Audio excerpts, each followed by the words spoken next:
शंभु नाग सभापति बलांगीर उठा दोकानी संघ आज कार्यक्रम है स्ट्रीट फूड वेंडर मान को गोटे ट्रेनिंग दिया होता जेनता करते आमर व्यवसाय भल है सरकार कर विभिन्न पीएम स्वनिधि योजना है से विषय रे अवगत करा खाद्य के हाइजेनिक हेल्दी है से विषय भी दिल्ली नासभीर आईसन राजीव जी से ट्रेनिंग देले दीर्घ 3 दिन होकरी गत 16, 17, 18 आज शेष दिन ट्रेनिंग चलूला समस्त को फूड सेफ्टी सर्टिफिकेट दिखाई आओ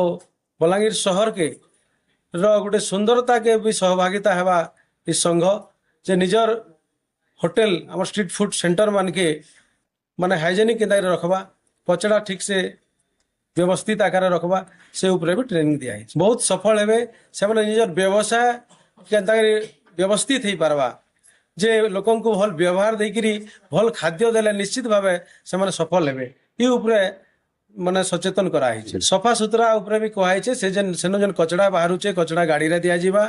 आउ ठीक जगह रे सेटा के गार्बेज रखा जिबा बोली करी सब ट्रेनिंग दिया